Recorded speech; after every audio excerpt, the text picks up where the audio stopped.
Welcome to my YouTube channel.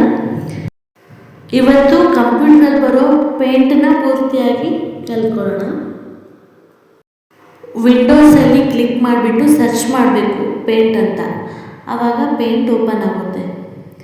Next ಇದರಲ್ಲಿ 2 tabs ಇರ್ತವೆ, home vibe ಅಂತ ಹೇಳ್ಬಿಟ್ಟು.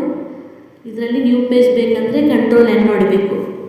ಕಂಟ್ರೋಲ್ N ಹೊಡೆದ್ಮೇಲೆ ಎಲ್ಲ ಡೈಗ್ರಾಮ್ಸ್ ಇರುತ್ತೆ, ನಮ್ಗೆ ಯಾವ ಬೇಕೋ ಅದನ್ನ ಕ್ಲಿಕ್ ಮಾಡಿಕೊಂಡು ಈ ಥರ ಡ್ರ್ಯಾಗ್ ಮಾಡಬೇಕು. ಆಮೇಲೆ ಅದು ಪೇಂಟ್ ಬರುತ್ತೆ ಎಲ್ಲ. ನೆಕ್ಸ್ಟು ಅದನ್ನು ಮೂವ್ ಮಾಡಬೇಕಾದ್ರೆ 4 ಕಡೆ ಡೈರೆಕ್ಷನ್ ತೋರಿಸ್ದಾಗ ಮೂವ್ ಮಾಡ್ಬೋದು.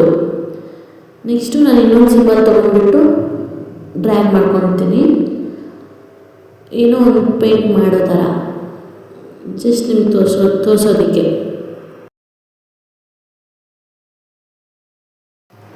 ಮತ್ತು ನಾನಿವಾಗ ಇನ್ನೊಂದು ಸಿಂಬಲ್ ತೊಗೊಂಡು ಡ್ರ್ಯಾಗ್ ಮಾಡ್ಕೊಳ್ತೀನಿ. ನೆಕ್ಸ್ಟು ಇದನ್ನೇ ಕಾಪಿ ಪೇಸ್ಟು ಮಾಡ್ಬೋದು, ಕಂಟ್ರೋಲ್ C ಕಂಟ್ರೋಲ್ V ಹೊಡೆದ್ಬಿಟ್ಟು, ಇಲ್ಲ ಮೂವ್ ಮಾಡ್ಬೋದು 4 ಕಡೆ ಡೈರೆಕ್ಷನ್ ತೋರಿಸ್ದಾಗ ಅಷ್ಟೇ. ಮತ್ತು ಇನ್ನೊಂದು ಸಿಂಬಲ್ ತೊಗೊಂಡ್ಬಿಟ್ಟು ಹಾಕ್ಕೊಳ್ತೀನಿ, ಸ್ಟಾರ್. ಇವಾಗ ಆಮೇಲೆ ಕ್ಲೌಡ್ ಟೈಪ್ ಏನೋ ಇದನ್ನು ತೊಗೊಂಡು ಡ್ರ್ಯಾಗ್ ಮಾಡ್ಕೊಬೇಕು. ಇದೇ ಥರ ಎಲ್ಲ ಸಿಂಬಲ್ಸ್ನು ಯೂಸ್ ಮಾಡ್ಕೊಬೇಕು. ಒಂದು ವೇಳೆ ನೀವು ಅದಕ್ಕೆ ಪೇಂಟ್ ಫಿಲ್ ಮಾಡಬೇಕಂದ್ರೆ ಪೇಂಟ್ ಬಾಕ್ಸ್ ಆನ್ ಮಾಡಿಕೊಂಡು ನಿಮಗೆ ಬೇಕಾದ ಪೇಂಟ್ ಸೆಲೆಕ್ಟ್ ಮಾಡ್ಕೊಂಡ್ಬಿಟ್ಟು ಕಲರ್ ಮಾಡ್ಬೋದು. ನೆಕ್ಸ್ಟು ಬೇರೆ ಪೇಂಟನ್ನು ಯೂಸ್ ಮಾಡ್ಬೋದು, ಎಲ್ಲದಕ್ಕೂ ಫಿಲ್ ಮಾಡ್ಕೊಬೋದು, ಬೇರೆ ಬೇರೆ ಸೆಲೆಕ್ಟ್ ಮಾಡ್ಕೊಂಡ್ಬಿಟ್ಟು ನಿಮ್ಮ ಇಷ್ಟದ ಪ್ರಕಾರ.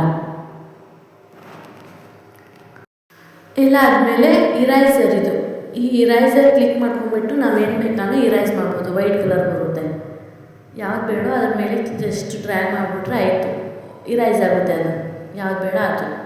ನೆಕ್ಸ್ಟ್ ಇದು ಪೆನ್ಸಿಲು, ಇದನ್ನು ಏನಾದರೂ ಬರೆಯೋದಕ್ಕೆ ಇಲ್ಲ ಡ್ರಾ ಮಾಡೋದಕ್ಕೆ ಯೂಸ್ ಮಾಡ್ಕೊಬೋದು.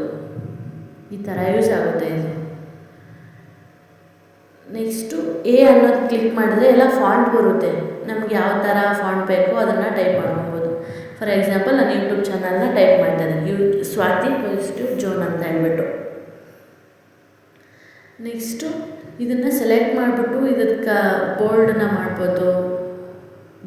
ಇವಾಗ ಸೈಜನ್ನ ಜಾಸ್ತಿ ಮಾಡ್ಕೊಬೋದು ಮತ್ತು ಕಡಿಮೆನೂ ಮಾಡ್ಕೊಬೋದು, ನಮ್ಗೆ ಇಷ್ಟದ ಪ್ರಕಾರ ಮಾಡ್ಕೊಬೋದು. ಇವಾಗ ನಾನು ಇಷ್ಟು ಇಡ್ತಾಯಿದ್ದೀನಿ. ಇದು ಅಂಡರ್ಲೈನ್, ಕೆಳಗಡೆ ಅಂಡರ್ಲೈನ್ ಬರುತ್ತೆ. ಇದು ಇಟಾಲಿಕ್, ಸ್ವಲ್ಪ ಸ್ಲೈಟಾಗಿ ಇದಾಗುತ್ತೆ. ಇದು ನಡುವೆ ಒಂದು ಗೆರೆ ಬರುತ್ತೆ, ABC ಅಂತ ಇದೆಯಲ್ಲ ಅದು. ನೆಕ್ಸ್ಟು ನಾನು ಅದಕ್ಕೆ ಕಲರ್ ಚೇಂಜ್ ಮಾಡಿ ನೋಡಿದೆ, ಕಲರ್ನು ಚೇಂಜ್ ಮಾಡ್ಕೊಬೋದು. ನೆಕ್ಸ್ಟ್ ಇದು ವೈವಲ್ ಬಂದರೆ ಜೂಮಿನ್ನು, ಫುಲ್ ಜೂಮಿನ್ ಆಗುತ್ತೆ. ಜೂಮ್ ಔಟ್ ಅಂದರೆ ಫುಲ್ಲು ಆ ಥರ ಹೋಗುತ್ತೆ. 100% ಅಂದರೆ ನಮ್ದು ಎಷ್ಟು ಇರುತ್ತೋ ಅಷ್ಟೇ ಬರುತ್ತೆ. ಮೇಲ್ಗಡೆದು ರೂಲರು, ಅದನ್ನು ಆನ್ ಮಾಡಿಕೊಂಡ್ರೆ ಅದು ಬರುತ್ತೆ. ಗ್ರೀನ್ ಲೈನ್ಸ್ ಅಂದರೆ ಈ ಥರ ಲೈನ್ಸ್ ಬರುತ್ತೆ. ಸ್ಟೇಟಸ್ ಬಾರ್ ಅಂದರೆ ಕೆಳಗಡೆ ಇರೋದು, ಸ್ಟೇಟಸ್ ಬಾರು ಹೋಯ್ತು. ಆನ್ ಮಾಡಿದರೆ ವಾಪಸ್ ಬರುತ್ತೆ ಸ್ಟೇಟಸ್ ಬಾರು, ಅದು ರೂಲರು. ಆನ್ ಮಾಡಿದ್ರೆ ಬರುತ್ತೆ. ಫುಲ್ ಸ್ಕ್ರೀನಲ್ಲಿ ನೋಡಬೇಕಂದ್ರೆ ಈ ಥರ ನೋಡ್ಕೊಬೋದು ನಮ್ಮ ಪೇಂಟೆಲ್ಲ. ನೆಕ್ಸ್ಟು ಹೋಮಲ್ಲಿ ಹೋಗ್ಬಿಟ್ಟು ಎಲ್ಲದನ್ನೂ ಒಂದ್ಸರಿ ನೋಡ್ಕೊಬೋದು. ಇದು ರೆಕ್ಟ್ಯಾಂಗ್ಯುಲರ್ ಅಂದರೆ ಯಾವ್ದು ಬೇಕಲ್ವ ಅದನ್ನ ಸೆಲೆಕ್ಟ್ ಮಾಡಿಬಿಟ್ಟು ಮೂವ್ ಮಾಡ್ಕೊಬೋದು. ಈ ಥರ ಅದು ಯಾವ್ದು ಬೇಕೋ ಅದನ್ನ ಸೆಲೆಕ್ಟ್ ಮಾಡ್ಕೊಬೇಕು ಮತ್ತು ಮೂವ್ ಮಾಡಬೇಕು. ನೆಕ್ಸ್ಟು ಫ್ರೀ ಫಾರ್ಮ್ ಸೆಲೆಕ್ಷನ್ ಅಂದರೆ ಎಷ್ಟು ಬೇಕೋ ಅಷ್ಟನ್ನ ಡ್ರ್ಯಾಗ್ ಮಾಡಬೇಕು. ಅಷ್ಟು ಸೆಲೆಕ್ಟ್ ಮಾಡಿಬಿಟ್ಟು ಅದನ್ನು ಅಷ್ಟೇ ಈ ಥರ ಮೂವ್ ಮಾಡಿದ್ರೆ ಅಷ್ಟು ಪಾರ್ಟ್ ಅಷ್ಟೇ ಈ ಸೈಡ್ ಬರುತ್ತೆ. ಇದು ಸೆಲೆಕ್ಷನ್, ಈ ಥರನೂ ಯೂಸ್ ಮಾಡ್ಕೊಬೋದು ಪೇಂಟಲ್ಲಿ. ನೆಕ್ಸ್ಟ್ ಇದು ಕ್ರಾಪ್, ಅದು ಕ್ರಾಪ್ ಮಾಡ್ಕೊಳೋದು. ಅದಾದಮೇಲೆ ಜೂಮ್ ಇದು. ನೆಕ್ಸ್ಟು ಪೇಂಟ್ ಬ್ರಷಸ್ ಎಲ್ಲ ಇರುತ್ತೆ, ನಮಗೆ ಪೇಂಟ್ ರೀತಿ ನೋಡಿಕೊಂಡು ಯಾವ ಬ್ರಷಸ್ ಬೇಕೋ ಆ ಬ್ರಷಸ್ನ ಯೂಸ್ ಮಾಡ್ಕೊಬೋದು. ಫಾರ್ ಎಕ್ಸಾಂಪಲ್ಲು ನಾನು ಹೋಮ್ ಪೇಜ್ಗೆ ಹೋಗ್ಬಿಟ್ಟು ಬ್ರಷ್ನ ಸೆಲೆಕ್ಟ್ ಮಾಡಬೇಕು. ಇವಾಗ ನಾನು ಒಂದು ಸಿಂಬಲ್ ಹಾಕ್ಬಿಟ್ಟು ನೋಡಿದೆ, ಎಲ್ಲ ಬ್ರಷಸ್ನೂ ಯೂಸ್ ಮಾಡ್ತೀನಿ. ಇವಾಗ ಫಸ್ಟ್ 1 ಬಂದ್ಬಿಟ್ಟು ಈ ಶೇಡ್ ಯಾವ ಥರ ಬರುತ್ತಂದರೆ ಈ ಥರ ಬರುತ್ತೆ, ಸ್ವಲ್ಪ ಲೈಟಾಗಿ. ನೆಕ್ಸ್ಟು 2ನೇದು ಪೇಂಟು ಈ ಥರ, 3rd ಒನ್ನು, ಆಮೇಲೆ 4th ಒನ್ನು, ಇದು ಈ ಥರ ಬರುತ್ತೆ. ನೆಕ್ಸ್ಟು 5th, ಅದು ಒಂದೊಂದು ಶೇಡು ಒಂದೊಂದು ಥರ ಇದೆ. ನಮ್ಮ ಪೇಂಟಿಂಗ್ ರೀತಿ ನೋಡಿಕೊಂಡು ಆ ಶೇಡನ್ನ ಯೂಸ್ ಮಾಡ್ಕೊಬೋದು. ಈ ಥರ ಇದು 6th ಒನ್ನು. ಇಷ್ಟು ಇದು 7 to 8 ಹಾಗೆ ಈ ಥರ 9-10 ಬ್ರಷಸ್ ಸಿಗುತ್ತೆ ನಮಗೆ. ನಮ್ಮ ಪೇಂಟ್ ವೈಸ್ ನೋಡಿಕೊಂಡು ಬ್ರಷಸ್ನ ಯೂಸ್ ಮಾಡ್ಕೊಬೋದು. ಈ ಥರ ಎಲ್ಲ ಬ್ರಷಸ್ ಆಯಿತು.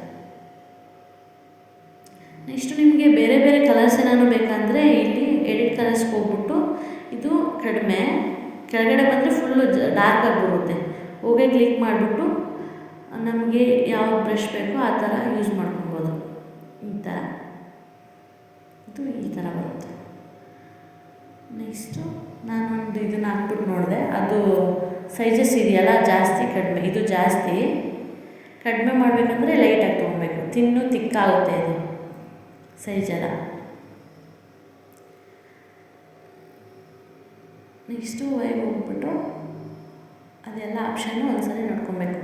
ನೀವು ಇದನ್ನು ನೋಡಿಬಿಟ್ಟು ಕಂಪ್ಯೂಟ್ರಲ್ಲಿ ಪ್ರಾಕ್ಟೀಸ್ ಮಾಡಬೇಕು. ಸೇವ್ ಮಾಡಬೇಕಾದ್ರೆ ಕಂಟ್ರೋಲ್ S ಹೊಡಿಬೇಕು, ಅದಕ್ಕೆ ಹೆಸರು ಕೊಟ್ಬಿಟ್ಟು ಸೇವ್ ಕೊಟ್ಟರೆ ಸೇವ್ ಆಗುತ್ತೆ. ನನಗೆ ಬೇಡ ಡೋಂಟ್ ಸೇವ್ ಮಾಡ್ತಾಯಿದ್ದೀನಿ ಅಷ್ಟೇ.